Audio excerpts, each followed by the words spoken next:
obviously the number one insider in baseball. Of course, I'm talking about ESPN's Jeff Passan, who is joining us right now here on Ben and Woods in San Diego. Jeff, good morning. It is great to have you on the program. Gentlemen, I appreciate you buttering me up before taking me out at the knees. This Oh, is no. gonna be fun. I'm almost uncomfortable with some of these comments that we've collected for you. I don't know how we can even repeat them, so I'll start. Oh, I hope you get. I first need to thank Darren Smith for making 100%. this connection. Darren is the man, and while I did not go on with him often, and I'm sorry, Marty Caswell, for saying no as many times as I did, I always enjoy talking baseball with him because he knows the game, and we could have like what I thought were really intelligent conversations about baseball and where it is and where it's going and how it all ties back to San Diego. And trust me, there will be a lot of San Diego love, at least from my end, coming out in this conversation. Well, I've got just one question. It's right from our YouTube chat, Jeff. The question is, Jeff, how dare you? How dare you? Your tweet on Friday night about Saturday night about little brother. And what did you say? If you don't want to be treated like a little brother, don't act like one. And I saw it. I was all over Twitter that night. I ignored it. I ignored you. That's how much I respect it. I said, I'm not even going to wade in. I love Jeff Passan too much to do it. So explain yourself. There's no explanation necessary. It's just the truth. And here's the problem, guys. Here's the problem. This team is not a little brother. Right. Of what I have seen so far this postseason, I think the Padres are the best team left, actually. They have Michael King, and they have Yu Darvish, and they have Dylan Cease, and even without Musgrove, they have more pitching than Cleveland and Detroit. Let me go over the teams here. Probably more than the Mets, probably more than the Yankees, maybe more than the Royals, not quite with the Phillies, and absolutely more than the Dodgers. As we saw with their lineup last night, they hit 6 home runs in a playoff game. They have stars at the top and guys who are going to be stars in the middle, and a catcher who's a 9-hitter and has 3 home runs in 4 games. They can catch the ball. They are managed well. They're a really, really good team that is the epitome of not little brother. I think beyond that, and is it okay if I go on like a little bit of a soapbox here? Absolutely. Yes. And then I'm going to retort, but go ahead. All right. I wanted to talk to San Diego because I want to like further illustrate what I'm talking about. And I think what has made this rhetoric frustrating on my end is that I genuinely do not think of the fans that way either. Now, I haven't been to Petco since the Revolution. I don't know if you guys read Alvin Gonzalez. If you don't, you should. We do. He's really good. saw him yesterday. He covers the National League West. He writes great stories. He's phenomenal. What I've seen, though, and what I've been told by people who go there, is that outside of Citizens Bank Park and maybe inclusive of Petco Park is the best environment in baseball right now. And that, to me, illustrates that this team and these fans have gone through a wonderful evolution and grown this fan base and become the team of a city that I genuinely love. And that's the truth. I got married in La Jolla. I have no connection to San Diego other than I am a carpetbagger for like good weather and good restaurants and good vibes. And when I like a city, I wish it well, because I grew up in Cleveland, guys. I know what it's like to not have any championships. It's the worst. And what you do as a sporting fan in a city when you haven't won championships is you start looking at your teams like they're precious things, because they are. And when we have precious things, we do everything we can to defend them. And when what's special to us personally is out there, like, we have to recognize it may not be the same to everyone. And my job, right, like my job is trying to figure out what interests the largest percentage of the baseball watching population. And as much as I try, and truth be told, I probably try too hard, I cannot be everything to everyone. You guys have really good and diligent reporters in Dennis Lin and Kevin Acey and AJ Cassavell. And you have shows like this that treat the Padres like what they should be, a team that can carry sports talk radio conversation. And at the end of the day, guys, here's what you have over everyone, and I mean like everyone else at this point. San Diego is a baseball town. There are not a lot of baseball towns left. Like St. Louis is a baseball town. I think New York maybe, I think Chicago maybe, Boston maybe, Cincinnati maybe. San Diego is undoubtedly a baseball town, and that right there should be enough to understand that all of these things others have called you in the past, that they don't apply now, so stop acting like it. Sure. That's well said, man. And I'm talking to Jeff Passan here on Ben & Woods, and I'll retort just a little bit. I think, that didn't bother me. Like you admiring Shohei Ohtani and his home run did not bother me at all. When I think the national media perpetuates, which you kind of did, the little brother narrative, it definitely stings. And I think, turnabout being fair play, we have more success in the postseason than the recent Dodgers do. You know what I'm saying? Like we've taken it to them, and I think what we don't see a lot of is that same sentiment about the Dodgers and their failures in the postseason on a national level. We hear a lot about the Padres. We don't see a lot. All we hear in our Fairburg is, oh my God, what a move. Oh my God, Andrew Friedman. Oh my God, every move they make is so good. They haven't had a postseason starter go more than 5 innings since last night for like 16 starts in a row. Mookie Betts hasn't had a hit in 3 years or something. And all we hear is how great they are, how special they are. They choke. They choke. They're chokers. No one says it. Nobody. You don't, Jesse Rogers doesn't. Nobody says it. Everybody just talks about Andrew Friedman, how brilliant he is, Dave Roberts, how great he is. Nothing.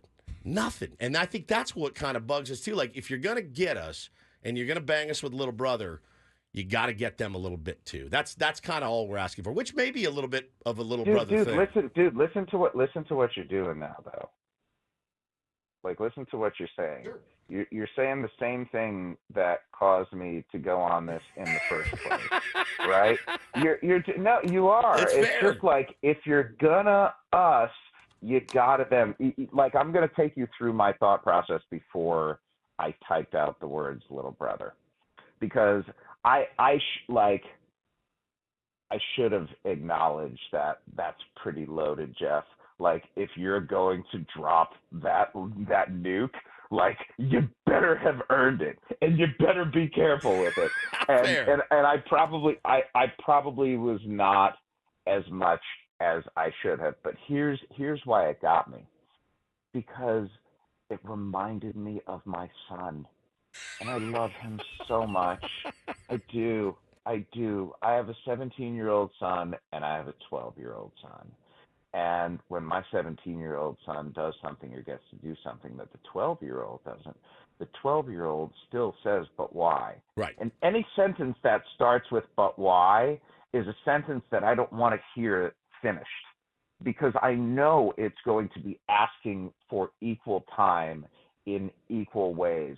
And I personally, like, you guys can sit here and call the Dodgers chokers all you want. I have too much respect for how difficult October baseball is to call anybody a choker, especially when you have teams that like change as much as they do year over year. Like the Dodgers are not comprised of the same people they were 2 years ago, let alone 5, let alone all these division titles that they haven't won.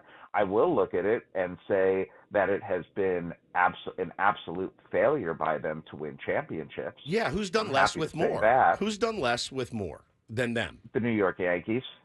With more? Well, same, yeah, at least, when we're talking payroll, the Yankees have been there. Who's done less with more talent-wise? Yeah, I think that's probably fair, actually.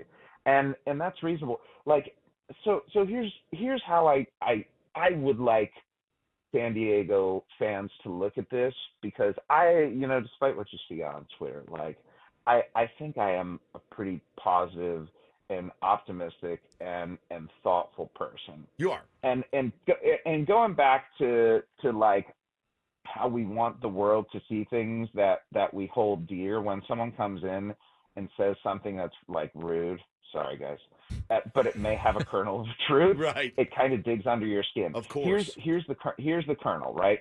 Your team is not the little brother. Your fan base is not the little brother. But the segment of people who are looking for equal time with the Dodgers are exhibiting some little brother behavior there. And this will be hard to hear, but I screw it. I do that.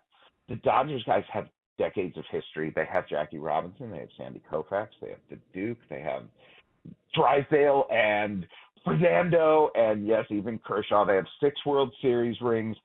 The general interest in the Dodgers exceeds that of the Padres for now. And in the same vein, like, Ohtani's the biggest baseball star in the world. I'm going to post about him a lot, and I'm going to do the same with Aaron Judge and Bobby Witt and Jackson Merrill, who, like, by the way, I've addressed his awesomeness multiple times this season. And if Tatis keeps playing this way, and the Padres have compelling games in advance and like make a deep run, I promise you that they will get the coverage and compliments that they have earned. And it's in the meantime, though, and this is where I wanted to get ultimately.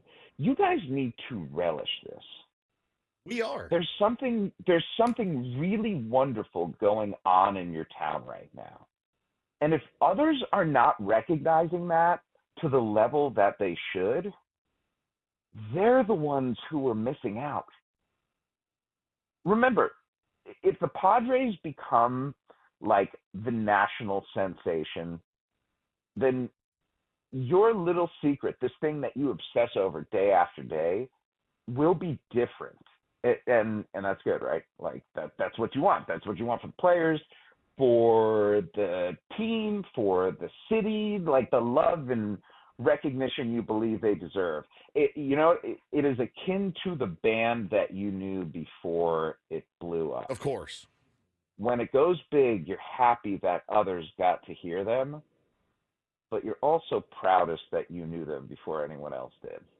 Jeff, I want to add one thing. We got Jeff Passan on from ESPN, and I'm a lifelong San Diegan, and I understand. You explain that very well where you're coming from.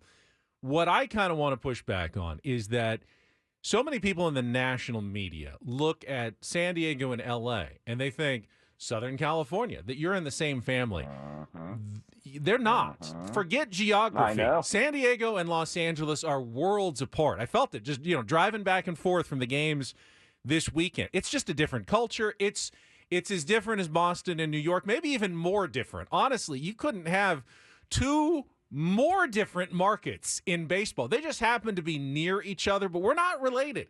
We're not brothers. Yeah, the Dodgers have had more resources, more success in their history. In that sense, they are more accomplished than the Padres. So, yes, the Padres have a lot of ground to make up on the Dodgers, but we're not in the same family at all. Yeah. Nope. At all. And I think people outside of Southern California don't realize that we're not this one big community. When the Chargers left San Diego for Los Angeles, it wasn't, they're just going a few miles away. People love that. No, that would be like the Boston Red Sox moving to New York. Yeah. New York. No one would cheer for them anymore. It would be the biggest story in the history of sports if that happened. And no one seems to understand that outside of our particular region, I feel. I think that's reasonable, and I think that geography plays a big part in that. When you're ignorant about a culture and an area, you tend to think that. Well, I mean, like guys, I live in Kansas, so you want to talk about the willingness and ability to stereotype. I do not live on a farm. It's like that. But you don't love corn in every single meal you eat. No, I don't love corn. Like, no, corn is too much corn. But I think a large segment of the population looks at California as one gigantic woke liberal entity. Right? Like, that is how California has been painted. So what difference is there between San Diego and Los Angeles? I can't sit here and suggest that the ignorance of people is anything that I would ever, be interested in spending my time trying to discern. Sure. Like that's what this all goes back to. It is, you guys have something great right now, so who gives a damn about anyone or anything else? It's like, I think the people of San Diego have an opportunity right now. You are going to have a primetime national television audience to sell Petco Park as being the best place to watch a baseball game in the world right now. I remember, like, over the past few years, seeing Citizens Bank Park become this. And that happened because of two things. The atmosphere there that you could see and you could almost feel, and a lack of incidents. What happened last night at Dodger Stadium was abhorrent. Yeah. And I don't care if Fernando Tatis is dancing or Jurickson Profar is tossing the ball into the stands, whatever, like, dumb excuse you want to make up. You don't throw anything at players. It is loser behavior. And, I worry about the Dodgers fan base being looked at as losers because the actions of few. That's what San Diegans need to avoid. Every group has its insecurities. Oh, but of course. The best thing you can do as fans is be loud the entire game. Do not take pitches off. Do not fight. Do not throw things. Yell all you want. Keep it clean. Be clever. Act like you've been there before and show the world that you have arrived, because you, as a fan base in San Diego, have earned the respect of everyone around the game for growing the way that you have. That's really well said. And yeah, throwing stuff on the field and all that, that's truly little brother behavior. Little brother behavior. It is. It is. That is the truth. That is, hell yes, absolutely. You're the man, dude. Thank you for coming on with us. You're still getting roasted in our chat. Do you want some of these comments before you go? Do I want it? I mean, listen, the one with me standing on the box yesterday, like, trust me, yeah. like, that's your soapbox, right? Yeah. I mean, listen, I will go after people, but what I got, I acknowledge. We have very clever listeners. We call them our tier ones. They're not all short jokes. Joey says Jeff Passan always looks low-key wet. I don't know if that's like just your hair product or what's going on there. Used to be more than that, but I've learned like the beauty of the blow dryer lately, so I'm not coming in quite as wet as I used to. Jeff's been reading the headlines, or Jay's been reading the headlines. He says, "Hey Jeff, Shams would never diss Padres fans." Oh no! All right, you're staying in Major. We can't lose you. As mad as I was, I very much want you to stay in Major League Baseball. Very much. Just so you know, get that on record. Fred, thank you. I appreciate that. For the record, 5'9", not a big guy. My 6'1" son, when he's feeling himself and when I ask him to do something like take out the trash, will stand over me. Oh my God. Look down and just say 5'9" and walk away. So trust me, guys, whatever you say to me, it cannot be as hurtful as your child emasculating you about your height. I am immune to everything else. So send your best at me. It will not be worse than that. And before I go, guys, Jesse Agler, the incorporator, defenestrate. I love that I think we've done it. We may have done that one. Yes, we have. We've exhausted the English language for Jesse, and he nails it every time. Okay. I have backups. Okay. Cromulent. Okay, the fake Simpsons word. I love that one. That's a good one. We haven't done that one yet. I like onomatopoeia. Could we do boing? Boing. That's a great one. How about that? Boing. All right, Jeff. Thank you so much. And then one in honor of the San Diego fan who originally came at me, nincompoop. Thank you. You're the man, All dude. in the Thanks rotation for coming now. on. Jeff, appreciate it. We did do defenestration. Oh, you want defenestration. Paul's got it for you. I've got it if you want to hear it, Jeff. Quick, Yeah, check it quickly. Please. Philadelphia, of course, a beautiful and historic city, particularly when it comes to American history. It is Election Day here today. And politics in this state, very much a gloves-off kind of blood sport, as I guess it always has been. 1-2, reach for, poked up the middle to his left. The shortstop Stott has it, bobbles it, loses it, and Hosmer will reach to start the inning. Another one that could go either way in terms of infield hit or error, and it will be an infield single for Eric Hosmer. Leadoff man aboard for the Padres in the 8th inning. And while it's not quite maybe the way it was in the 18th century here with the defenestration of the British and the tarring and the feathering and all of that, but they still take it very, very seriously. He's a legend. He's a legend. Thank you, man. So good. Thank you for Gentlemen, coming on. thank you for having me We on. appreciate it. I appreciate it very much. Can we have you on again at some point? Hell yeah. All right. As long as you stay out of the Good NBA. way to pressure him. I like that. No one here cares about the NBA. Yeah, we do. Just We so get, you know. you do. I mean, we know you do. I love the G League. Thank you, brother. Appreciate it very much. Jeff Good Passan, seeing. ESPN MLB insider and legendary guest this morning on Ben and Woods. I loved that.